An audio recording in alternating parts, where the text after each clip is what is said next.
an old friend, Senator Ted Cruz, the great state of Texas, author of the new book, UNWOKE, How to Defeat Cultural Marxism in America.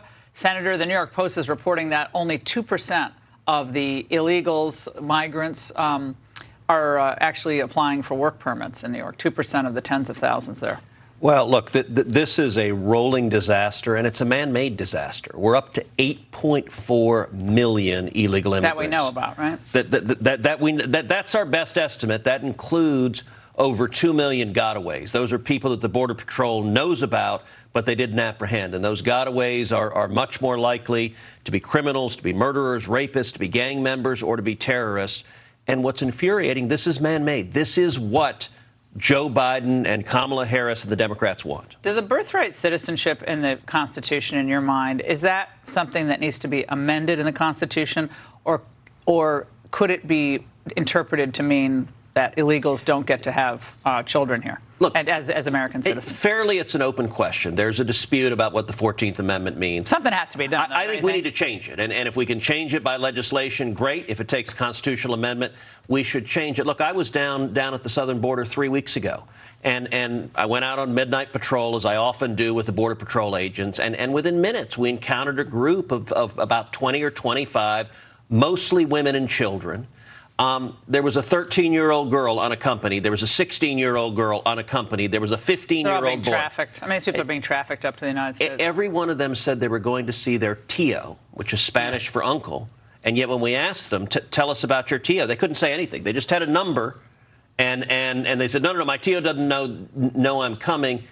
It was horrific. There was a 10-year-old girl who was there with an adult man, and he claimed she was his daughter. There's no way that little girl. It was horrific, and it's happening every day.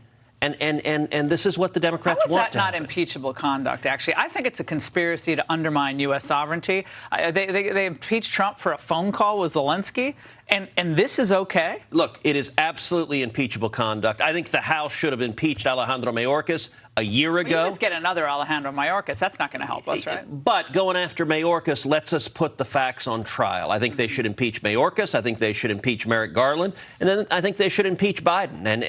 And if you look at the record of each of them, this is deliberate. And it's an assault on our sovereignty. You know, you mentioned my new book, UNWOKE, How to Defeat Cultural Marxism in America. It just came out this past week. It's already soared up the bestseller list, but it explains how the radical left seized control of the major institutions of our nation, seized control of universities. But what are we going to do next, Senator? People watching this going, okay, we've heard this, and you're brilliant, incredible writer, incredible thinker. Trump wants to deport hundreds of thousands, millions of people. And is that, you always say, oh, you can't deport people.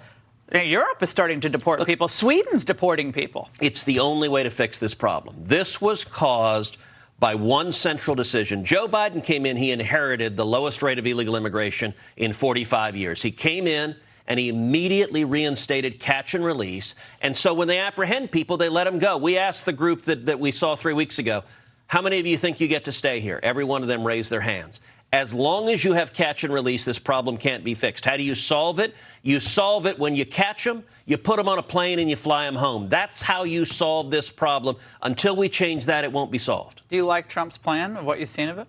Look, I like the job Trump did when he was president, and I worked hand in hand with him for 4 years when he was president. And in particular, what really made a difference was the Remain in Mexico agreement, which Trump negotiated with Mexico, that said when someone crosses illegally into Mexico, they remain in Mexico. Yeah, they stay there. While the U.S. asylum case is proceeding. That's what worked. That's what caused the numbers to plummet. Senator, congratulations on your book, and I can't wait to read more of it. I've only gotten through a couple of chapters, but thank you so much for joining us. We really appreciate it. Thank you. Go out and get it.